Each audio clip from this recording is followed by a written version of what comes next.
Тази пациентка извършва All-on-6, но то се проваля поради ниска костна плътност. Зъболекарят, който е извършил процедурата All-on-6, е извадил всички зъби. Той постави малко биокостен материал, за да компенсира загубата на кост, и той постави винтовете на конвенционалните зъбни импланти, но компенсацията на коста не успяла. Имплантите не можеха да бъдат натоварени с мост, тъй като коста беше твърде мека и пореста. След известно време, един от 6 имплантата на горната челюст падна. Проблем номер 1. Конвенционалните импланти са къси. Конвенционалните импланти са твърде къси. Те се фиксират в спонгиозната кост на челюстта, която намалява обема си поради пародонтозата и изчезва след загуба на зъб.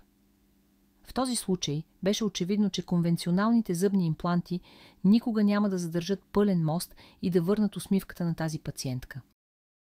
Системата All-on-6 създаде усложнения. Проблем номер 2. All-on-6. Имплантите увреждат коста. Конвенционалните зъбни импланти са по-широки в сравнение с базалните импланти. Конвенционалните импланти отнемат много костно вещество и ако са отстранени, те оставят голям кратер. Проблем номер 3. Обратната захапка не е коригирана.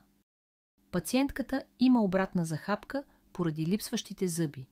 Долната челюст се позиционира пред горната челюст. А конвенционалните импланти, използвани при All-on-6, са твърде къси, за да коригират обратната захапка. Затова пациентката не можеше да дъвче нормално. Решението. Базални зъбни импланти. Базалните зъбни импланти са най-доброто решение за пациенти, които страдат от тежка костна загуба. Базалните импланти са по-дълги и се фиксират в твърдата кортикална кост. Те поддържат пълен мост, за да може пациентката да има пълен комплект зъби и да дъвче нормално. С тях се избягва необходимостта от костна присадка, повдигане на синуса и зигоматични импланти. И базалните импланти могат да коригират обратната захапка. Кой е доктор Генчев? Доктор Генчев е един от най-добрите европейски имплантолози за базална имплантология. Той е специалист на имплантацията на пациенти с тежка костна загуба. Той рутинно спасява пациенти, които са направили неуспешни All-on-4 и All-on-6. Доктор Генчев се намира в Пловдив. Пациенти го търсят от цялата Европа, САЩ, Канада и Австралия. За повече видеоклипове за възстановяването с базални импланти на доктор Генчев, моля кликнете, за да харесате и абонирайте се. Как е го направил? На горната челюст доктор Генчев запази конвенционалните зъбни импланти, за да избегне увреждане на коста. Той постави възможно най-много базални импланти около конвенционалните импланти, за да поддържат пълен зъбен мост. Той постави 13 базални импланти на горната челюст.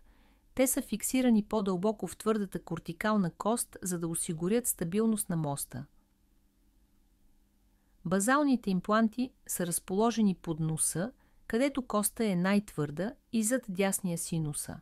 Пациентката страда от слаба костна плътност. Доктор Генчев позиционира имплантите в дебелината на коста. На дворазмерно панорамната снимка имплантите изглеждат допрени, но в триизмерното пространство те са един зад докторук. На долната челюст 6 конвенционални имплантата са стабилни, а коста има обем и качество. Доктор Генчев добави 2 базални импланта, за да укрепи моста. След 5 дни пациентката разполага с пълен комплект зъби, за да се храни и живее нормално, както и да се усмихва със самочувствие. Кликнете, за да харесате и да се абонирате, ако искате да видите още видеоклипове за възстановяването на доктор Генчев с базални импланти.